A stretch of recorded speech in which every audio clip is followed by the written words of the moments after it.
Outra modalidade é... Da vontade do rei francês. E depois, retornando a Roma, o papado estava dividido por facções que apoiavam papas rivais. O grande cisma, como foi chamado, durou mais 40 anos.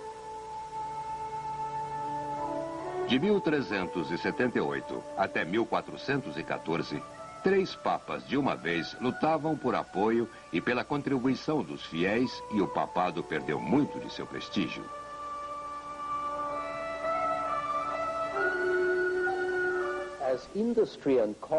À medida que a indústria e o comércio cresciam, minavam o sistema social, que era baseado na posse da terra. As classes médias e as cidades ascendentes drenavam o poder dos barões feudais.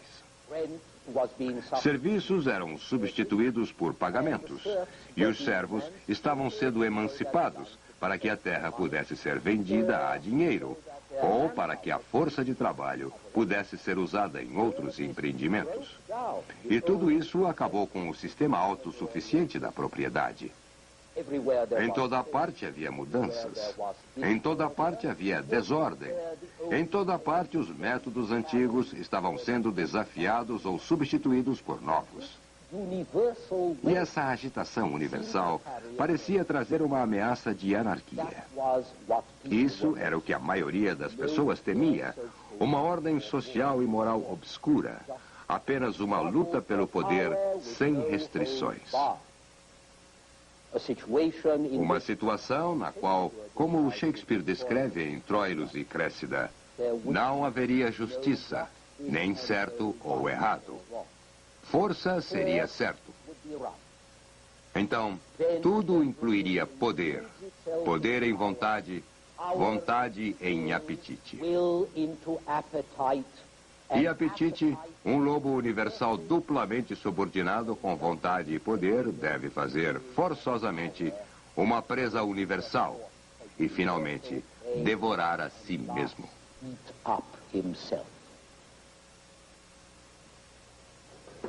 Foi por ter medo da anarquia, e tinha toda a razão de temê-la, que o povo se dirigiu ao poder central, que era representado pela própria essência da ordem.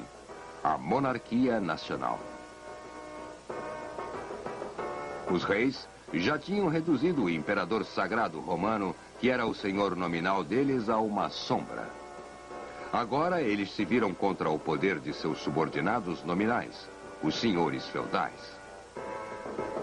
A luta entre a autoridade central da coroa e as forças destrutivas e descentralizadoras do feudalismo ia terminar, finalmente, com o triunfo da coroa. E a unidade interna, imposta pelo rei, iria então preparar o caminho para a expansão externa.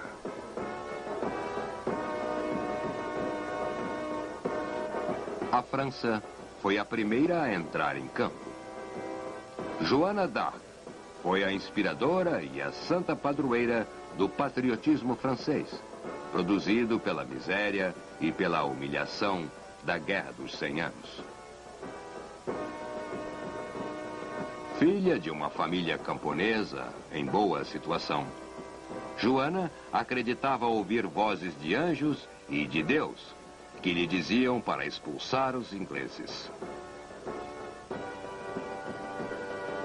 Seu martírio, em 1413, nas mãos de um tribunal eclesiástico na Rouen, controlada pelos ingleses, tornou-a um símbolo ainda mais poderoso da resistência francesa.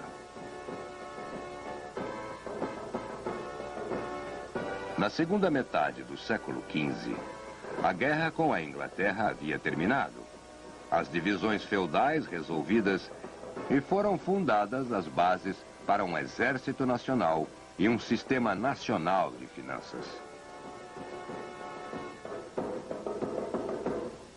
Ficou a cargo de Luís XI, na segunda metade do século XV, a consolidação da monarquia como a essência de um Estado único.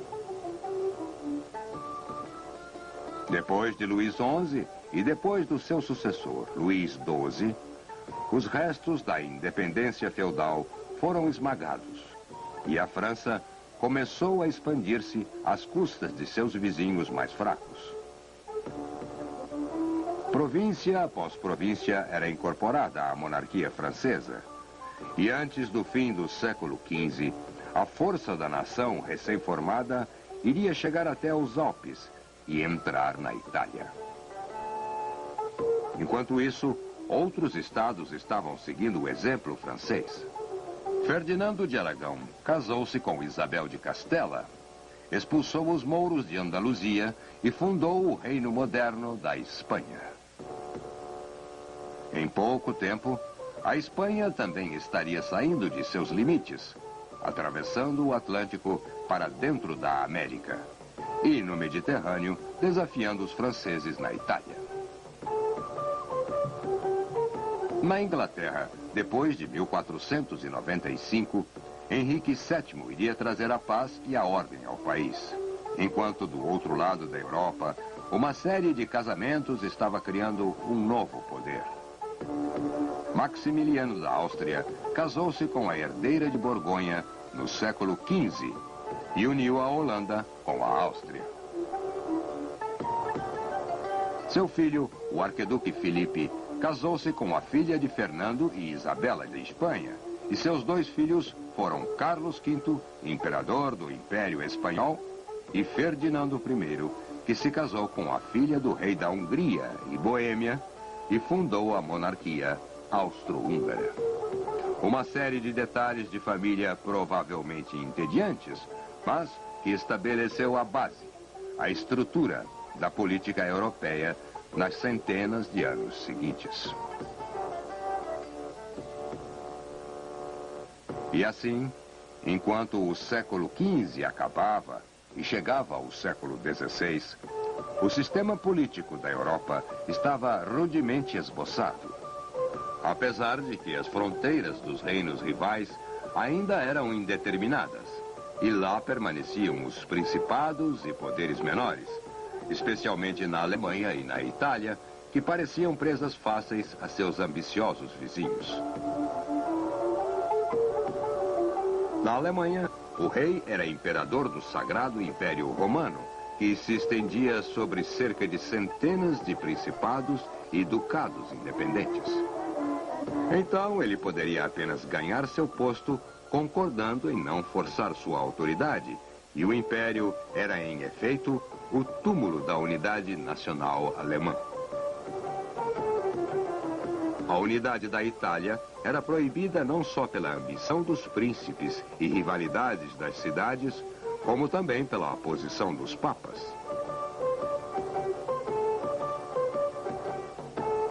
Este é Leão X, que se tornou papa em 1513. Leão e seus sucessores não tolerariam um rival secular na península, e apesar de o papado nunca ter sido forte o suficiente, nem durável o suficiente para unir a própria Itália, sempre teve influência suficiente para evitar que qualquer outro o fizesse, ainda que isso significasse chamar gente de fora para ajudar. E assim, a Itália, como a Alemanha, saíram da corrida nacional e tiveram que esperar 300 anos para a consolidação nacional que seus rivais alcançaram no século XVI. Esse período foi também uma época de mais contato entre os estados, à medida que cresciam as definições políticas e territoriais. E esse contato aumentado levou, por sua vez, ao desenvolvimento de novas formas políticas para tratar disso. Colonizadores isolados numa grande planície tinham pouca necessidade de comunicação organizada. Mas, quando estendem sua propriedade até a propriedade do vizinho, eles se veem mais frequentemente, se observam mais de perto.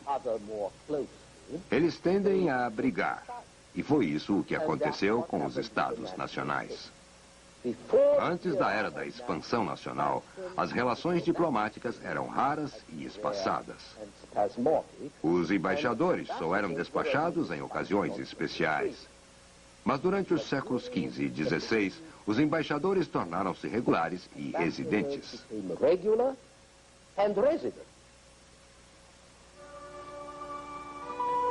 Esses 2 embaixadores foram pintados em 1533. Enquanto um sistema diplomático moderno estava surgindo da necessidade dos países ocupados em vigiarem uns aos outros, a moderna lei internacional surgia da necessidade de ajudar o número crescente de disputas internacionais e de cálculos baseados na inveja de cada estado pelo crescimento do outro. A ideia do equilíbrio do poder também cresceu. Houve outras mudanças. Conforme a área sobre a qual a regência do monarca aumentava, sua autoridade dentro de seus próprios domínios também crescia.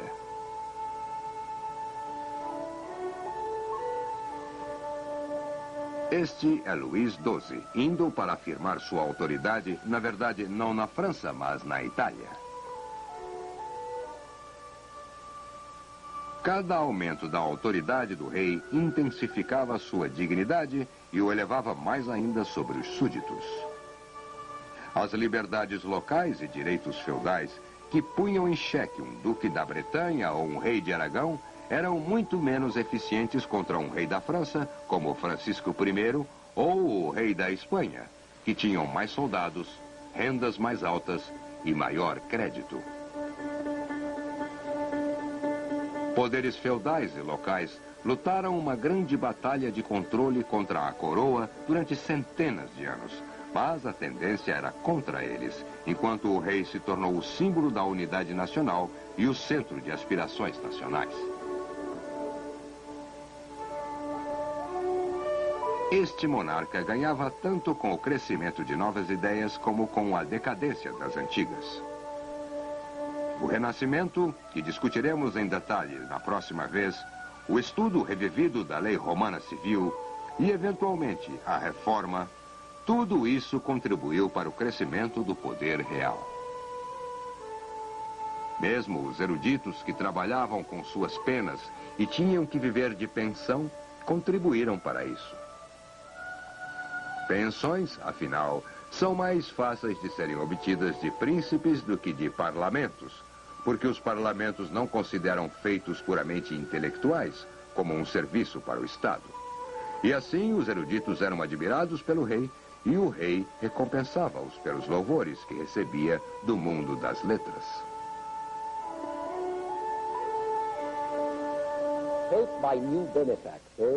Auxiliados por novos benfeitores, eruditos e artistas tinham o meio de estudar a mitologia, literatura e arte dos romanos.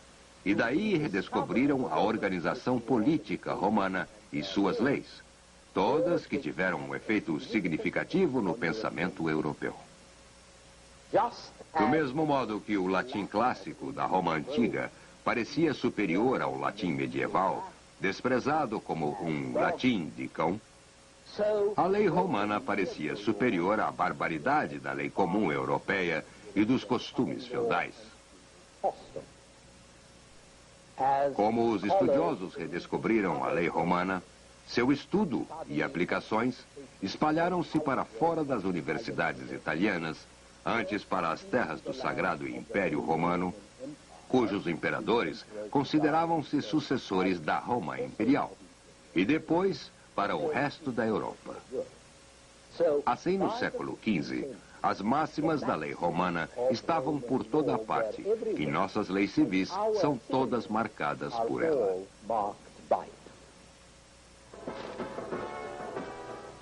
Nada conviria melhor para um novo rei, porque a velha lei comum e costumes feudais baseavam-se em interesses locais e constituíam desafios a qualquer poder central. A máxima da lei romana, no entanto, era que a vontade do rei era a lei. E essa foi a máxima que poderia ser citada contra os lordes, papas ou parlamentos. Havia também a tradição romana de deificar os imperadores. E no século XVI, alguns membros da corte da Europa estavam quase inclinados a render tais homenagens a seus reis. Para entender a atitude deles, você deve lembrar o desregramento da era anterior, o declínio e fracasso do sistema anterior, e a força da demanda popular por uma mão forte e sábia no leme. Há um mito popular de que as pessoas sempre tendiam em direção à democracia, constituições e direitos eleitorais. Mas, na verdade, o amor à liberdade nunca foi a nota predominante de uma política popular. Na maioria das vezes, a exigência popular foi para um governo forte. O governo dos reis nunca foi bom, mas parecia melhor, ao menos por um tempo, do que a anarquia que o precedera. Estabilidade autoritária era melhor que anarquia autoritária. A violência de um Estado organizado era preferida à violência cega de um feudalismo desorganizado. E no século XIV, todo Estado que tinha como pagar tinha meios de violência mais eficientes e mais caros que em qualquer outra época. Governos fortes e guerra para intensificar o capital tradicionalmente caminhavam juntos. Isso porque o poder que controla as armas pode impor sua vontade. E a primeira coisa que isso impõe é taxação para pagar por mais armas. A taxação, por sua vez, reforça a autoridade central e sua burocracia e a torna mais eficiente. Assim, quanto melhores as armas e os militares que as usavam, maior era a autoridade central e sua capacidade de taxar e controlar, e mais forte seu crescimento às custas de seus súditos e de outros poderes menores.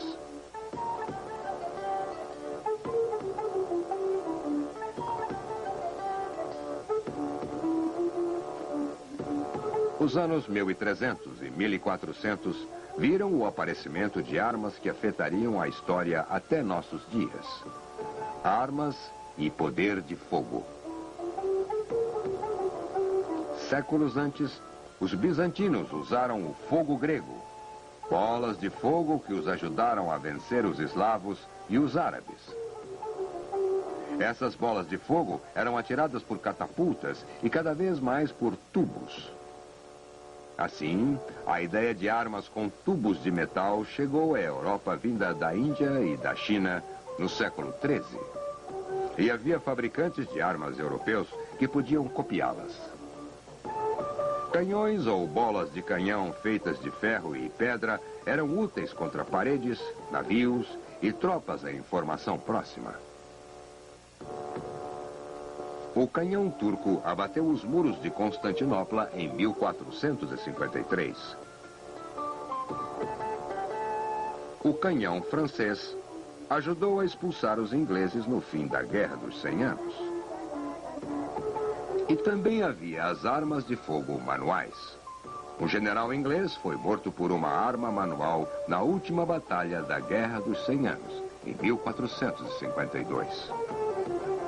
Em 1500, o arcabuz, os mosquetes, os rifles chegaram e tornaram-se armas básicas da infantaria moderna.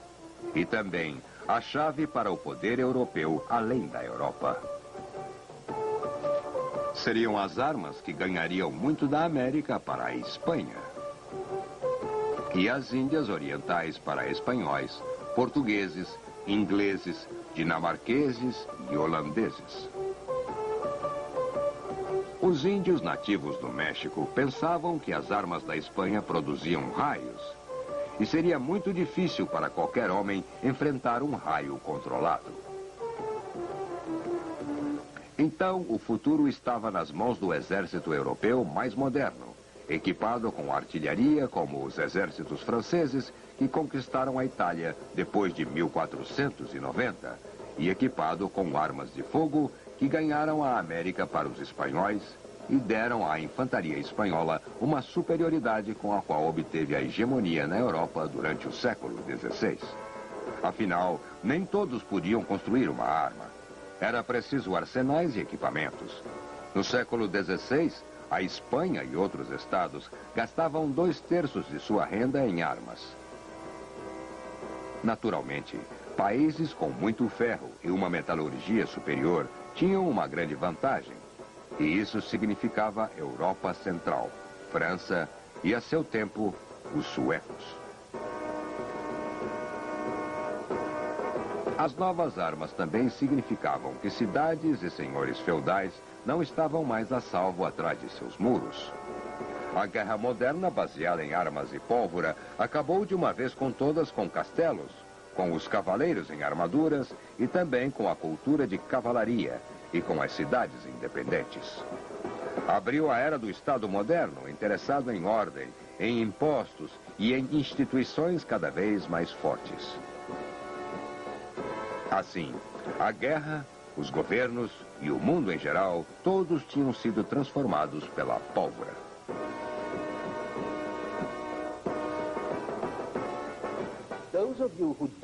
Aqueles de vocês que não gostam da ideia de um governo forte e intervencionista vão deplorar esse desenvolvimento, e eu entendo isso, mas devem lembrar dos barões salteadores e da desordem geral que o precedeu. Os dias de Romeu e Julieta podem parecer românticos, mas eles também foram dias de guerras entre grupos, terror e derramamento de sangue. Muitos ingleses, franceses e italianos estavam felizes de ver os nobres cavaleiros substituídos pela paz do rei, frágil como fosse e ainda o é. No próximo episódio, o Renascimento.